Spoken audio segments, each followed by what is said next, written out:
Dugay namin nangandoy sa pasilidad sa pagproseso sa kape.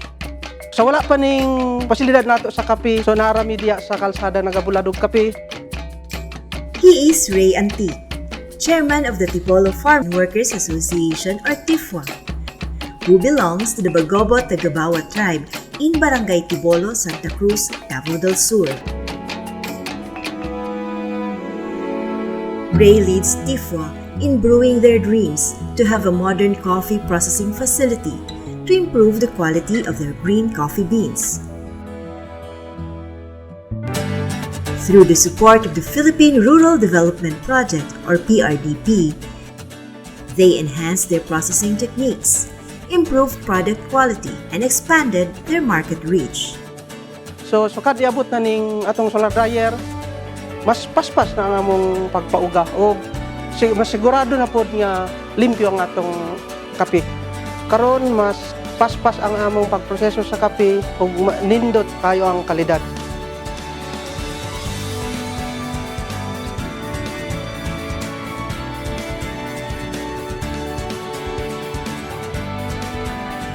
The people behind this achievement will tell us the story of hope, progress, and empowerment of TIFWA.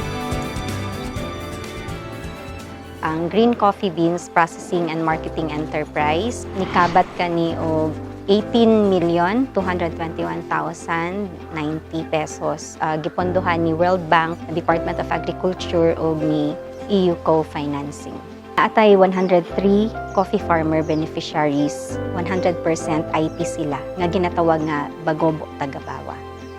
Magsulbad ni siya sa problema ni TIFWA nga kakulangan sa drying facility para ma-process nila ang ilahang coffee beans. The facilities needed in our project is the 7 units of solar dryer and also our coffee post-harvest facility, including the service vehicle and our hoisting facility.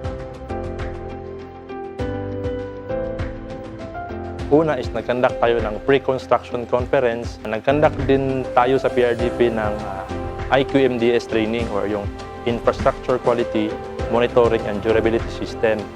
We have also conducted a series of coaching activities with the contractor and the proponent group for the preparation of the Environmental and Social Management Plan or ESMP, which will serve as their ready reference for the mitigations to address identified risk of the project. We have also oriented them on the use of our monitoring checklist for the compliance of the contractor, the local government unit, and also the proponent group. So one of the challenges we have encountered is the limited budget for the construction of slope protection structures due to the limited capacity of the proponent group to shell out their equity.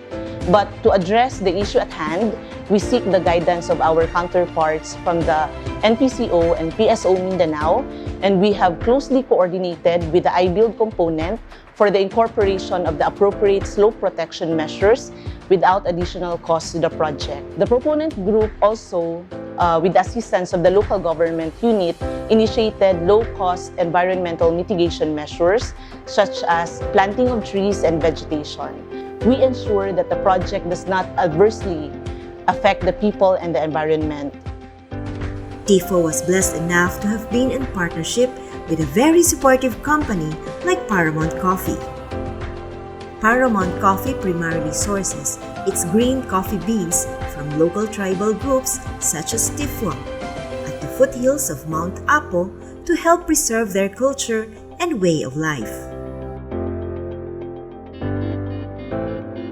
Pagsugod sa itong proyekto, si TIFWA na anay marketing agreement kay Global Mindanao Specialty Coffee Corporation or Paramount Coffee. Hantod sa na-approve ang ato ang proyekto, nagtuloy-tuloy ang ilahang marketing agreement. Naatay agreement sa ilahang nga maghatag taog 29 metric tons of green coffee beans kada tuig. We agreed at unlimited supply of Robusta, all buying. So right now, the cheapest that we buy from them for the lowest grade is at 180 pesos and the highest grade is up to 320 pesos for their fine Robusta.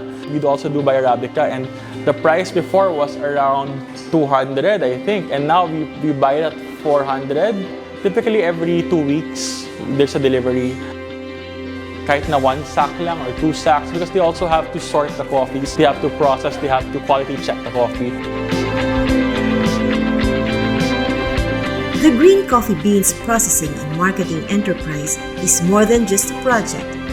It is a community-driven initiative that is changing the lives of TIFWA members and shaping their future.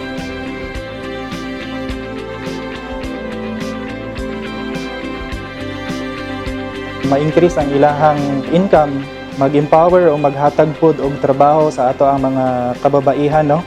Ma-uplift ang kinabuhi sa mga IPs. Ang pinakadako nga impact na mahatag gyud ani nga proyekto ha dili lang kay TIFWA kundi sa tibuok komunidad kay ang pag-boost no sa ilahang moral, paghatag sa ilaha og bag-o nga paglaom. Ang ingon ani kadako nga proyekto kung kaya ni TIFWA, kaya pod nila.